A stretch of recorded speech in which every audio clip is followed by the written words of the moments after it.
The Inca Empire. How do you run a state without money? In the early 15th century, high in the peaks of the Andes, one of history's strangest empires was taking shape. What started as a small tribe in the Cuzco Valley transformed, in less than 100 years, into a massive empire spanning parts of what is now Peru, Ecuador, Bolivia, Chile, and Argentina, governing millions of people. But what made this empire truly remarkable wasn't its size. It was the fact that they managed to govern this vast territory, this enormous population, without ever using currency. Think about it. At the very same time, kings in Europe were collecting taxes in gold and silver coins, funding their armies with money, regulating trade through currency. But on the other side of the Andes, an entirely different system was at work. There were no coins and no market economy in the sense we understand it today. So how did the Inca fill that gap? The answer lies in a system called the MITA. Put simply, the MITA was a labor tax. But thinking of it only as a tax misses the complexity of the system. Every family in the empire owed the state a certain amount of labor. This was typically a set number of weeks each year, and in exchange, a person might work on road construction, labor in agricultural fields, perform military service, or work in state storehouses. Think about this for a moment. Today, our taxes are calculated in money. You give the state a percentage of what you earn. For the Inca, the tax was time itself. Your labor, your capacity to work, was the state's real resource. And this system didn't emerge by accident. The basic building block of Inca society was the Ayllu, community units. An Ayllu was a kinship group believed to descend from a common ancestor, working the land together, bound by mutual obligations to one another. These communities existed long before the Inca conquered them, and already practiced mutual assistance among themselves. Rather than tearing down this existing social structure and rebuilding it, the Inca managed to organize it on an imperial scale. So really, the secret of the Inca economy was this: taking a tradition of mutual assistance that small villages had practiced for thousands of years and scaling it up to the size of an empire. So how did this actually work in practice? Picture a farming family. They worked their own land, grew their own food, raised their own animals. But at a certain point each year, the state would call on them for labor. Maybe they'd be sent to work on road construction, maybe to help build a temple, maybe to harvest crops on state-owned agricultural land. And here's a crucial point. This labor wasn't unpaid. While they worked, the state fed them, housed them, and in some cases even provided clothing. So this wasn't a system of slavery. It was a system of mutual obligation. The state took labor from the people, but in exchange, it also took on responsibility for meeting their basic needs. This brings us to perhaps the most impressive part of the system, the storage network. Across the empire, thousands of state storehouses called calca were built. These were placed on mountainsides at strategic points throughout the territory, and inside them were stored dried potatoes, corn, quinoa, dried meat, even textiles.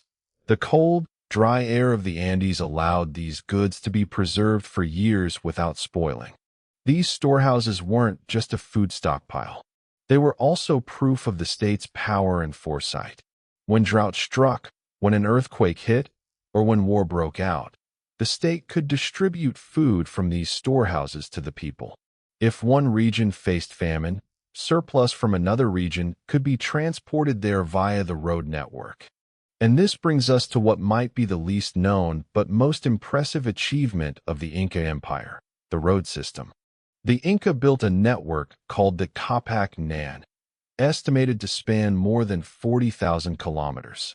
These roads cut through some of the most difficult terrain in the mountains, crossed rivers via suspension bridges, and connected the empire's most remote corners to the capital, Cuzco. Without this road network, neither the MITA system nor the storage network would have worked, because labor, goods, and news all moved along these roads. The empire used runners called chasca along these routes. Through a kind of relay system, messages and small packages could be delivered hundreds of kilometers away at a startling speed. By some estimates, a message sent from Cuzco could travel nearly 200 kilometers a day across the empire, an extraordinary figure for that era. Now, to manage all of this, the Incas certainly needed some form of record keeping. And here we come across one of history's most fascinating inventions, the Quipu. The Quipu was a system of colored cords with knots used to record information. The Inca had no writing system, so they used these knotted cords to record population counts, storehouse inventories, tax records, and even certain historical events. The position of each knot, its type, and the color of the cord each represented a specific number or category. Reading and maintaining quipus was the job of specially trained officials called Quipu. These were essentially the empire's accountants, tracking how much MITA labor a given region owed, how much grain a storehouse held, how many people made up a given family, all through these cords. Think about that. An empire spanning millions of people managed this level of administrative complexity without a single written document, using only knotted cords. This is considered one of the most creative administrative solutions in human history. So did this system have no weaknesses at all? Of course it did. The MITA system placed a real burden on the population, and that burden wasn't always distributed fairly. As the empire grew, so did the demands of central authority, and in some regions this became a genuine source of oppression for local populations. The system was also entirely dependent on a strong, centralized government. If a crisis struck the leadership, the whole structure could quickly become fragile. And that's exactly what happened. In the 1520s, the Inca Empire was going through the most difficult period in its history. Diseases brought from Europe had already begun spreading through trade networks even before Spanish explorers physically reached the empire. Smallpox claimed the life of the ruling emperor at the time, Huayna Capac, and the empire was then split by a succession struggle. Two brothers, Atahualpa and Huascar, went to war with each other, each claiming the throne. It was into this weakened, divided moment that a small group of Spaniards led by Francisco Pizarro arrived in 1532. Vastly outnumbered, they nonetheless took advantage of both the devastating effects of disease and the division caused by the succession crisis, rapidly accelerating the empire's collapse. But the legacy of the Inca economic system outlived the empire itself. As Spanish colonial rule organized the conquered territory, it continued using elements of the MITA system, reshaping them for its own purposes, particularly as a system of forced labor in mining operations, unfortunately in a far more brutal form than before. So what do we learn from the Inca economy today? Perhaps the most striking lesson is this: an economic system doesn't necessarily require currency to function.